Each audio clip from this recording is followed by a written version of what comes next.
Welcome to the Daily Insider here on VegasInsider.com for Thursday, April 15th, 2021. Kevin Rogers with you, and a lot to go over today. We have a lot of day baseball getting going in the next hour, so we're going to prep you for the games coming up in this hour and also the action coming up tonight, as well as the NBA. Only 4 games in the NBA tonight, highlighted by the Bucks and the Hawks, followed by the Celtics and the Lakers. That's the TNT doubleheader tonight in the NBA. A lot of action from last night we got to get to. But first, before we begin, want to remind you about our daily contest here on the Daily Insider. It's very simple. You drop a best bet in the comments section on our YouTube channel. Anything, a side, a total, a money line. It could be a first 5 innings play. It could be a first inning play. It could be a first half play in the NBA. No matter what it is, drop your best bet for Thursday night or Thursday afternoon if you get it in quickly. And your user ID on VegasInsider.com. You must have a user ID be registered with us. It's free. And also be a subscriber on YouTube. Now, if you are not subscribed or have a user ID on VegasInsider.com, that's very easy to do. All right, you go to the big yellow button here on the homepage that says register. Click on register. And then once you get through that, you go to free membership. Register now. It's free. Free. And then you go here, you create an ID, create a password, have your email address, all of that, and then you will have a user ID and you'll be eligible to put in a free pick and win the prize. What's the prize? It is a free week's worth of any handicapper of your choosing on VegasInsider.com. So you get 7 days of free picks from any handicapper you choose if you win this contest. It goes on daily, so you don't win today. You have a chance tomorrow. You have a chance Monday. So it's not just today. It's every day you have a chance to win. But we're going to pick a winner at random. You have to win your best bet, too. If you lose, you don't win. You have to win your best bet. You have to have a user ID on VegasInsider.com and be a subscriber to our YouTube channel at Vegas Insider. Just click on the subscribe button, and you'll get all the information when our videos are coming, when the live streams are coming, all of that. So just wanted to remind you about that, and we'll tell you about that again towards the end of today's Daily Insider. Now let's take a look at yesterday's action in Major League Baseball and then today's action because we have games starting up in just a little bit. So let's begin.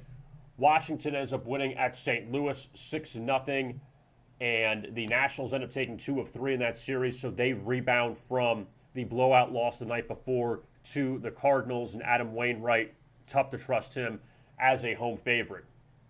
Corbin Burnes continues to pitch excellent for the Milwaukee Brewers as he shuts down the Cubs 7-0. Christian Yelich didn't play for the Brewers, but Burnes so far in 3 starts, he's been dynamic. I know it's early. He could even be in the Cy Young talk. And you say, wow, it's only 3 starts, but 30 strikeouts, no walks so far in his first 3 starts. So he has pitched well, and the Cubs offense continues to stink right now. The Reds lose to the Giants 3-0. Johnny Cueto beats his former team. He left with injury, and the Reds offense, who was on fire the first week of the season, they have totally shut down. And in the last 16 innings, the Reds have scored 1 run. So Cincinnati, who was scoring runs at will, they lose 2 of 3 to the Giants, and they blow that big lead on Tuesday after going up 4-0, and they end up losing to the Giants yesterday. San Francisco continues to play very well. The Padres lose at the Pirates. They're going to play in just a little bit at PNC Park. Joe Musgrove, who threw a no-hitter his last start, not surprisingly loses his follow-up start to Pittsburgh. And the Pirates, they continue to play well, again, early on, but they have a very low win total on the season. And right now, they have not gotten off to a horrific start. So that's good news for them. David Peterson, who got racked twice by the Phillies over the last 2 seasons. Last time he played them, or last time he faced them at Citizens Bank Park, and then last season, he was dynamic this time. 10 strikeouts against the Phillies. Philadelphia's offense comes up dry again. Zach Wheeler had a tough first inning. Didn't pitch that bad. It was 2-1 In the 7th, Didi Gregorius came up with runners at first and third with one out. He hit into a double play. So maybe a drive and a run there changes things to 2-2, but instead Philadelphia's offense does absolutely nothing again, and they lose to New York. The Marlins beat the Braves for a third straight night. They were getting, look at that, plus 210 against Charlie Morton and the Braves, and they win it 6-5. So the Marlins can go for a 4-game sweep today of the Braves. The Dodgers get a late run to cash on the run line against the Rockies. They win it 4-2 at Dodger Stadium. So LA continues to roll in Colorado. 0 for California so far on their road trip. They lost 3 at San Francisco, and they've lost 2 already at LA. In the American League, the Yankees lose in walk-off fashion to the Blue Jays. Toronto's had their way with New York already. They've won 4 of 6 with the Yankees, so that's good news for the Blue Jays. The Royals grab 2 of 3 from the Angels, winning at 6-1. So they lose that opener to LA and then win the final 2. Brad Keller the win as a home dog. How about Boston? They continue to roll. That's a doubleheader sweep of Minnesota at Target Field. They win both the 7-inning games, 3-2, and also 7-1. And they beat Minnesota's 2 best pitchers, Kenta Maeda and Jose Barrios. So the Red Sox have not lost since going to stuff. In Minnesota, as of this moment, they are sitting in last place of the AL Central. Behind the Royals, behind the Tigers. Crazy turn of events for the Twins. Texas wins again at Tampa Bay as a huge dog, 5-1, as Texas goes up 5-0 in the 7th. And Tampa Bay's offense is going to hurt them. You know, that they can't score runs consistently. They beat Texas in the first game 1-0 and then lose the last 2. Can't get any offense going, so Tampa Bay's got some issues at the plate. Detroit wins at Houston 6-4. Tigers pull off a 3-game sweep of the Astros, and they were huge dogs in all 3 of those games. And the offense, without Miguel Cabrera, they continue to hit the ball well. Michael Fulmer, the former Rookie of the Year, he ends up shutting down Houston. Now, granted, Jose Altuve is out. Alex Bregman is out. All those guys in the IL, so Houston not playing with the full deck necessarily, but still inexcusable to lose 3 to the Tigers. In A.J. Hinch's return to Minute Maid Park, he's the manager of the Tigers, and he's done a nice job with this team so far. The big news of the night, though, we'll save the best for last. Carlos Rodon with a no-hitter for the White Sox. Had a perfect game going into the 9th inning, a hit-by-pitch, the only base runner in the 9th, but Rodon with the no-hitter against Cleveland, and Zach Plesac got racked early for the Indians, and the White Sox bounced back from their loss the night before in that pitcher's duel between Shane Bieber and Lucas Giolito. They lost 2-0 the night before. So Cleveland, in 19 innings against Chicago, they've scored 2 runs, and the 2 runs came in extra innings against Chicago's bullpen. So the White Sox will play again the Indians today. So with that being said, let's fast forward to today's action since we have games starting up in just a little bit, and we'll begin the Phillies and Mets. That was originally a 12 o'clock start, but pushed back to 1. Not great weather in New York. Jacob deGrom goes for the Mets. New York is 5-3 on the season. The Mets are 5-1 when Jacob deGrom does not pitch. They're 0-2 when he pitches, which is mind-blowing. And it's not Jacob deGrom's fault. His offense is terrible when he's on the mound. For some reason, they don't want to score runs for him. They expect him to win every game 1-0. And deGrom has been fantastic so far, but he's got no wins to show for it. And the Mets go for the sweep of the Phillies. Zach Eflin, not a bad pitcher on the mound today, but look, if the Phillies can get 1 or 2 off deGrom, they have a good chance of winning. Simple as that, because the Mets offense has proven time and time again they cannot score runs for deGrom. So maybe look at an under on that one. It's just 6.5. But the Phillies may not be a terrible look, even plus 1.5 today against the Mets. The Marlins and the Braves are starting up in a little bit from Atlanta. And again, the Braves trying to avoid a sweep here. My cousin Trevor Rogers on the mound for the Marlins. He didn't pitch well his first start of the season, but was great in his second start against the Mets. And now he's back on the road again as a dog. Ian Anderson, who was a nice addition to this Braves rotation last season, also pitched in one of the playoff wins for them in the first round against the Reds. He's laying 160, and that's honestly, that's a pretty cheap price considering what the Braves had last night with Charlie Morton on the mound laying 240. And Andy Anderson's probably a better option than Charlie Morton. So maybe look at the Braves here to avoid the sweep. The Padres and the Pirates at 12:35 from PNC Park. And Chris Paddock, who was supposed to be the face of this rotation a few years ago, and now Yu Darvish is there and Blake Snell is there and Mike Clevenger is hurt. Dinelson Lamet is hurt. There are other guys that have passed Chris Paddock, and Chris Paddock's a power pitcher, and the numbers have kind of gone down a little bit, and he was laying, I think, 170 this morning. He's down to 150. And Mitch Keller, actually, he's one of these top pitchers from the Pittsburgh system that is getting his opportunity now. You look at Pittsburgh, 5-7 overall is not bad for a team that's supposed to win 60 games. And a 4-2 record at home. That's a tough game right there. Arizona and Washington.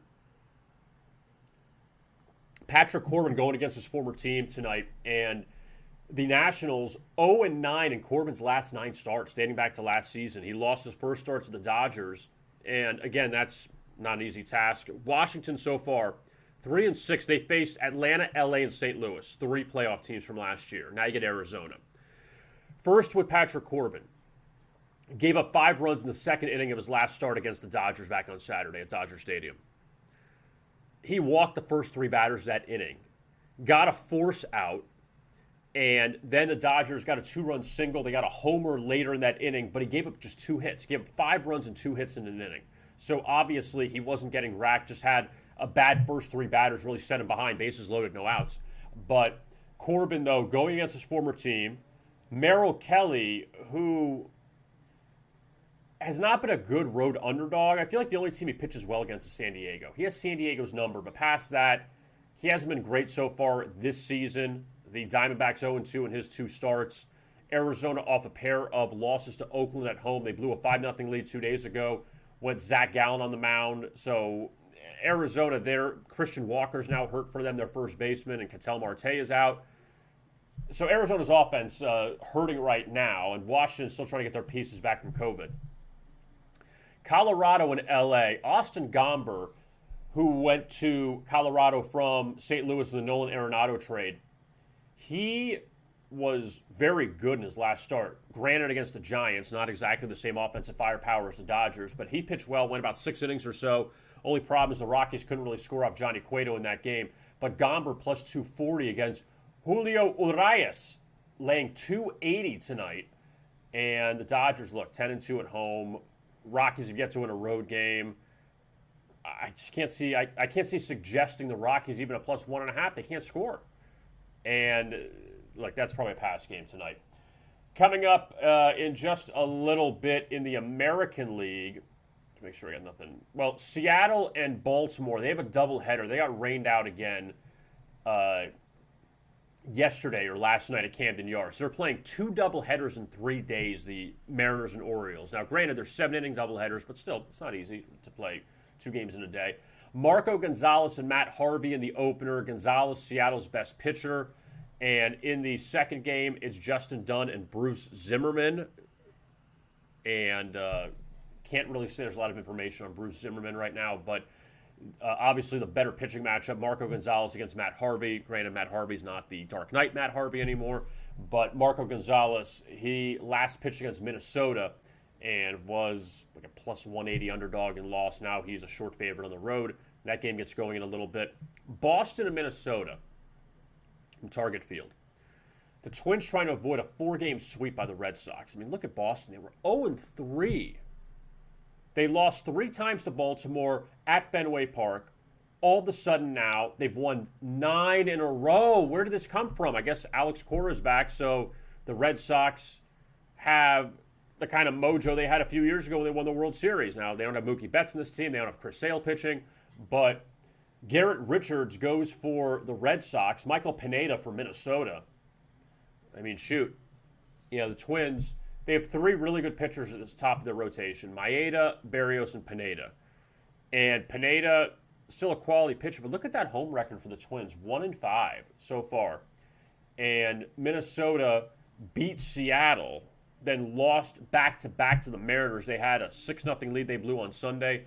and then they've lost 3 to the Red Sox. And Boston still has a pretty good lineup. I mean, their rotation isn't great, but they're finding ways to win. So Minnesota laying 140 in that one. The Indians and the White Sox. So Chicago now playing off the no-hitter last night. Lance Lynn, who shut down the Royals in his last start, he goes today laying 145. Aaron Savali for Cleveland. His first 2 starts came against Detroit, so he's kind of bulked up against them. And Savali saw the White Sox a few times last year, some up and down numbers. Tough one because Cleveland's offense has done nothing in this series.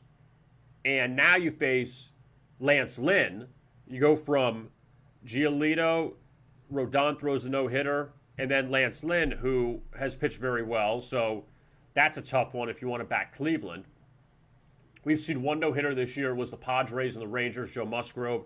In the follow-up game, the Padres beat the Rangers again. So, again, small sample size. It's hard to go back through the years when you say, what happens to a team after they throw a no-hitter if they're playing the same team again, and how does the opposing team respond? So far, the team that got no hit is 0-1. Again, just only 1 game, and we're still in April. Texas and Tampa Bay, Jordan Lyles and Rich Hill on the hill. And Jordan Lyles, he had a good outing against Kansas City a few times ago, lost to the Padres his last time out, and Rich Hill laying 180 here. Look, both teams are 5-7. Tampa Bay's offense has not been good. And Jordan Lyles, he is kind of a hit-or-miss pitcher. Rich Hill's been around for a while.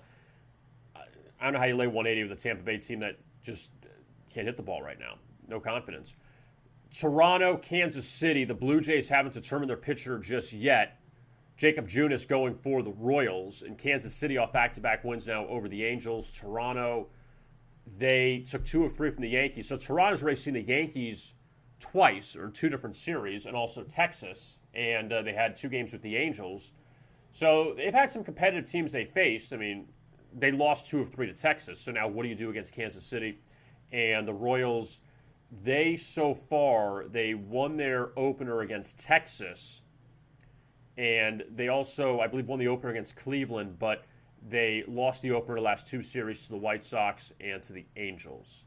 Detroit is at Oakland. Sean Manaea laying 170 here. Look, Oakland was 0-6. They're 5-7 now. So they're back to life. Detroit's back to life at 6-6 off the sweep of Houston. But now you are playing Oakland, who has a little more confidence. And Detroit off that 3-game sweep of Houston. Obviously, I'm sure it was big for A.J. Hinch to go back to the Astros after they fired him. And now they go out to Oakland. I don't know if you want to take a shot with Detroit there, but it's still tough one there. Let's go to the NBA and look at last night's action, and then we'll go to tonight. Tonight's only 4 games in the league, and of course you have the NBA Finals Rematch from a few years ago, Golden State and Cleveland. Not exactly the same teams now. Philadelphia beats Brooklyn 123-117, a game that James Harden's still out. Kevin Durant sits out because the Nets played the day before against Minnesota. Kyrie played. The Sixers were in control of this game for a while, but then Brooklyn came back and got a cover. I mean, it was almost a miraculous cover for them because they were down. I mean, let me rephrase that. Not miraculous, but Philadelphia was in control of this game, and they should have covered the 9, and they didn't. And Brooklyn loses 123-117. Blake Griffin was out.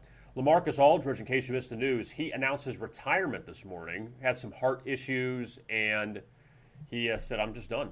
And that was it.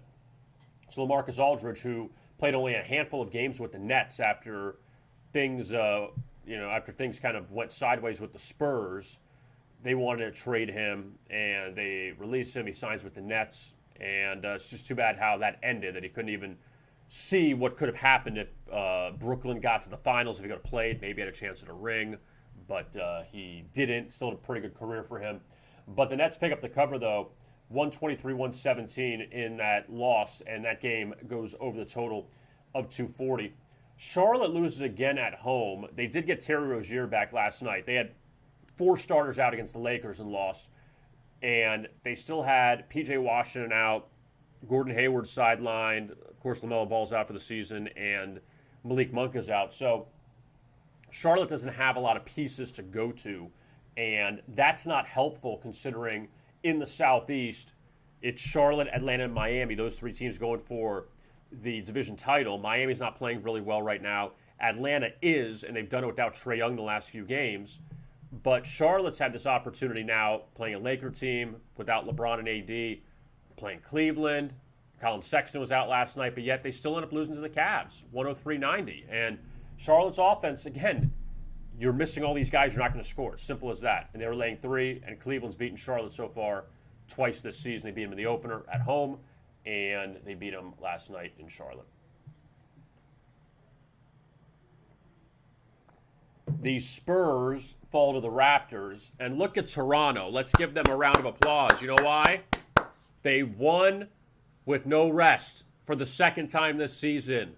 They were 1-11 with no rest.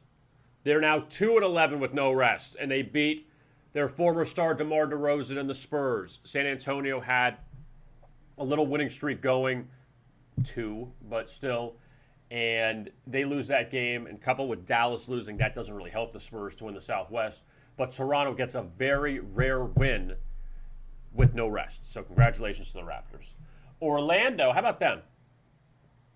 The Magic beat the Bulls 115-106 last night. I did like Orlando. I said this yesterday in the Daily Insider. That the Magic, coming off of the 2 blowout losses to the Bucks and to the Spurs at home, had an 0-4 homestand, but yet on the road, since all the trades, they played very well. They covered against the Lakers. They beat the Clippers outright. They covered against Denver. They were up big in that game before losing. So they've had a little more confidence on the road.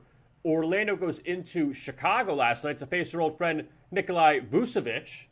And the Magic, up at the half, 39-19 in the third. Chicago made it kind of interesting in the end, but Orlando was still up, still a little bit of a cushion. But the Magic, good job by them in Chicago. They've gone backwards of late. They've lost 4 in a row. The Knicks over the over the Pelicans, excuse me. I forgot they moved. The Knicks and the Pelicans last night. New York wins 116-106. And you see that second half by New York. Big second half by them. 7-0 ATS the last 7 for the Knicks. They are now 7-1 against the spread their last 8 as a road dog. 7-1 ATS their last 8 as an underdog of 3 or less. So the Knicks, that's a good win by them. Going to New Orleans, I've talked about New Orleans the whole season as a bad home favorite. I know they beat Sacramento a few nights ago, but they're laying 2.5 to Sacramento. They're laying 2.5 to the Knicks. New York's obviously a much better team. Milwaukee wins that afternoon game at Minnesota, 130-105. Still Giannis hurt for the Bucks. And that game barely goes over the total of 234. I mean, you needed an 80-point third quarter in that one, but still. Clippers, no Kawhi, no Paul George. That line dipped all the way down to 2. It was at 8 yesterday when we had the Daily Insider, down to 2. And LA wins at 100-98. The Pistons covered against the Clippers last time they played at Staples Center, getting 13. But this one, after a good first quarter, 57, then you had a 45, a 48, and a 48. So that one stays under the pace after a good first quarter. How about Golden State? Look at that third quarter for Golden State. They scored 50 on Oklahoma City, 5-0, 50. Steph Curry scored half those points in the third quarter. Steph Curry had 25 points in a quarter, which is crazy. And Golden State ends up winning by almost 40 points. They dropped 147 at OKC. They lay 12. Said it before, I'll say it again. This Thunder team has the worst talent right now in the league. Excuse me, let me rephrase that. The least amount of talent in the league right now. They just don't have it. They were hanging around for a while. They were competitive for a while, but they are not playing well. And these teams, I mean, look, they're laying 10, 12 points. They're going in and they're slapping you down. And that's what Golden State did against Oklahoma City last night. Indiana, that number dropped too. Indiana was laying, I think, 5, 4.5, and that dropped to 4.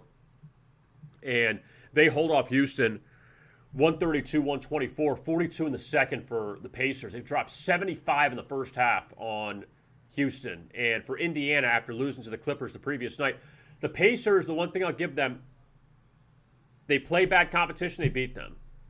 And obviously Indiana, better talent when you have Sabonis, Brogdon, Karis LeVert. When you have those guys in there, that's going to beat Houston 9 times out of 10. And the Pacers look, they've had a disappointing season, but they're trying to make a little run now towards the end. The Mavs come back and beat the Grizzlies 114-113 on Luka Doncic three-pointer at the buzzer on kind of a zany shot that he hit, that he got 1 foot behind the line and basically almost fell almost towards the elbow. But Grayson Allen missed 2 free throws towards the end, would have put the game away, or maybe he makes 1. Luka's shot goes to overtime. But Dallas, that's a good one for them. Memphis, now 2-10 straight up as a home dog this year. They've covered a lot of those games. They covered last night, getting 3. But Memphis continues to cover as a home dog. They may not win as a home dog, but very tough loss for the Memphis Grizzlies because they were right there, a game and a half back of Dallas, now 2.5 back, and they've lost 2 to the Mavericks this season. Washington wins at Sacramento 123-111. That game stays under the total of 234. You had a 73-point first quarter. Kind of reminiscent to what happened last time. I talked about it yesterday. Washington and Sacramento were on pace to go over 247 their last time in D.C. Had that going to the fourth quarter, and then about a 45-point fourth quarter they put up. De'Aaron Fox hit that game-winning jumper to avoid overtime. Where last night, Washington laying 2 off the win at Utah, so they had no letdown after beating the Jazz. And the Wizards in control of that whole game. They win by 12. Game stays under the total of 243. The Heat lose to Denver, 123-106. First game without Jamal Murray for the Nuggets with his ACL tear a few nights ago against Golden State. And the second straight game that the Heat had a good first quarter on the road. They did that at Phoenix a few nights ago and then at Denver. But then the second quarter, you see it, 34-18, they get outscored, and then forget it, you're done. You're down 11 at the half, and the Nuggets end up winning the game. And again, what's going to happen with Denver now without Jamal Murray? Still have Nikola Jokic. He's the odds-on favorite to win the MVP. I mean, it's tough to say he'd win the MVP if LeBron was healthy. I mean, LeBron was hurt for a while. Embiid was hurt for a while. And that's the issue is how do you determine it? Do you have to play a whole season to be the MVP? And I don't think that should be a requirement. Now, you can't play 10 games, but if you play most of a season, you know LeBron is the MVP of the Lakers. You see what they are without him. Embiid, I don't know. Because you take Embiid away from the Sixers, they still won games without him. So Embiid is a great player. He puts up great numbers, but I don't know if he's the MVP necessarily. Now let's look ahead to tonight in the NBA, and you only have 4 games. And we'll begin with Milwaukee and Atlanta. The Bucks laying 4 against the Hawks. Giannis hurt. Trae Young has missed the last few games for the Hawks with a calf injury, so not sure of his status right now. And the Hawks, look at that, 30-25. That's pretty impressive. And Nate McMillan stepped in. He won't win Coach of the Year. It'll probably go to Quinn Snyder of the Jazz. But Atlanta, 30-25, that's a pretty good job considering they were below 500. They have a shot to win the Southeast. And Milwaukee laying 4. Milwaukee beat them earlier this year at Fiserv Forum. But again, the Bucks with their injury concerns and without their MVP, it's tough. It's tough when you don't know if Trae Young's playing. Golden State's laying 6.5 at Cleveland. 4 straight years of the NBA Finals with those 2 teams, but that's a long memory right now. The Warriors still have Steph Curry. Obviously, the Cavs don't have LeBron anymore. But Golden State and Cleveland, both without rest. They don't have great numbers off rest. Maybe an underlook here. Golden State blew out Cleveland at Chase Center a few months ago by 30-something points. And Golden State trying to get back to 500.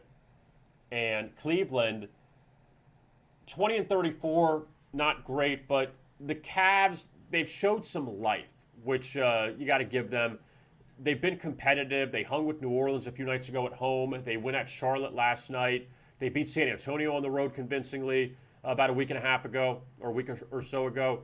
So Cleveland's playing a little better. And that's what we got to look forward to with these teams that are out of playoff contention. You see Cleveland, Detroit, they're competitive. All right? Oklahoma City's not. And those are the teams, even Orlando at times has been competitive after all the trades. That's what you have to look for coming down the stretch. Don't just say, all right, Cleveland sucks, we're going to go against them, and that's the end of it. They've showed some flashes at times. But then you look at even Houston. Houston as a big underdog, yeah, they've cashed a few times, twice against Phoenix, once against Dallas, But then they play Indiana and they get blown out. So you got to kind of pick your spots with those teams that are out of it. I still think that you have, I mean, look, I always believe this. Every game is an opportunity. It doesn't matter who's playing. It doesn't matter if it's the Celtics and the Lakers or if it's Golden State and Cleveland, that there's opportunities in every game. And you got to find them. If you don't like it, that's fine. But don't ever say, oh, these teams aren't good, I'm not going to take it. You could find an opportunity if you look close enough. The Celtics and the Lakers out at Staples Center, of course, two of the great franchises in the NBA. LA beat Boston last time they played in at TD Garden in late January. That Saturday night game, 96-95. Celtics covered again, 3.5. Kemba was terrible. Kemba Walker, he was 1 of 14 from the floor. He missed that late shot at the end to win it. Jason Tatum and Jaylen Brown combined for 58 that night, but LeBron and AD were in. They combined for 48. They're not playing tonight. But the Lakers, though, went 5-2 ATS on the road trip. So Boston, also the number I had on them, let me just make sure I get the right one. I have it somewhere here, so let me get it. 3-9 against the spread as a road favorite this season, the Celtics. Coming off road underdog wins at Denver and at Portland. Now you're laying 6. Could be a lot. Sacramento and Phoenix wrap up the night from Phoenix. And the Suns laying 12.5. They just beat up the Heat a few nights ago. Sacramento's 0-3 ATS or straight up ATS against, or in the role of a double-digit underdog. They lost to the Jazz, who they hung with. They lost to the Bucks and to the Clippers. So top quality teams. And Phoenix is now getting into that top quality conversation. They win tonight, they're 40-15. I still think it's a lot of points for Phoenix to lay. And Sacramento off that loss to Washington last night, getting 2. They have not covered a lot in losses, but you're getting them in with a lot of points tonight. And the last 2 games, you're getting 2 to Washington, getting 2 to New Orleans. Now you're getting 12.5 against Phoenix. And the Suns aren't exactly an automatic covering machine in wins like they were earlier in the season. It's a lot of points, I think, for Phoenix to lay in this game tonight. You can buy picks. You can purchase picks of our handicappers at VegasInsider.com. Go to the Buy Picks page under NBA, under MLB, under NHL. You can buy picks from our handicappers, and I know tonight's a little bit of a slow night in the NBA, only 4 games, but $29.95 for the daily package for our handicappers. Pick anybody you want, $29.95 each. Then you have the guaranteed selections. What is a guaranteed pick? It's very easy. It's one selection, just one from our handicapper. Best play of the day. Pay after it wins. So basically, it's $39.95. If it's a winner, you pay the $39.95, but you got a winner. If it's a loser, you don't pay anything. Simple as that. So the guaranteed pick, $39.95. If it wins, that's what you pay. If it loses, you pay nothing. Simple as that. Low risk. So guaranteed picks are up for NBA, Major League Baseball, and the NHL. And also want to remind you as well that you can win a free week's worth of handicappers picks, one handicapper, if you put your best bet for tonight on our comment section on this video. Go below to the comment section, but important, you got to put your user ID from VegasInsider.com. If you're a registered user, you're all set. Just put your ID. If you are not a registered user, that's fine too, because you go to the big yellow button on our homepage. It says register. And you go to register now, free membership. Click on it. And you fill out the information there. Create your ID, password, put your email address, all that stuff. And then, once you have that ID, you go back to the comment section on this video and put your best bet for the day. It could be a side, it could be a total, it could be a money line, it could be a first 5 innings play in baseball, it could be a first half play in the NBA. Whatever it is, they're all winners. Doesn't make a difference. If you pick it and it wins, it's still the same as picking a full game. Doesn't matter. So then, you'll be in the drawing to win the week's worth of selections from a handicapper at VegasInsider.com. Remember, you got to win the pick. If you don't win the pick, you don't win. You can't win. You got to win the pick. So put that information down. Be a subscriber. You have to be a subscriber on VegasInsider.com. Go to the subscribe button. Also go to the like button and like these videos, and you'll get more of them. We have our NBA breakdowns, our Major League Baseball breakdowns. We're going to have Oscar breakdowns coming up, too, with Tom Cunningham. He's going to look at he's watching all the movies now, so he'll have his Oscar breakdown coming up later in the week here on our YouTube channel. But check that out, the Daily Insider, our contest that we hold every single day. And if you don't win today, you have a chance to win tomorrow. Simple as that. So, with all that being said, I am Kevin Rogers. We appreciate you watching today's edition of the Daily Insider. And as always, best of luck with your bets.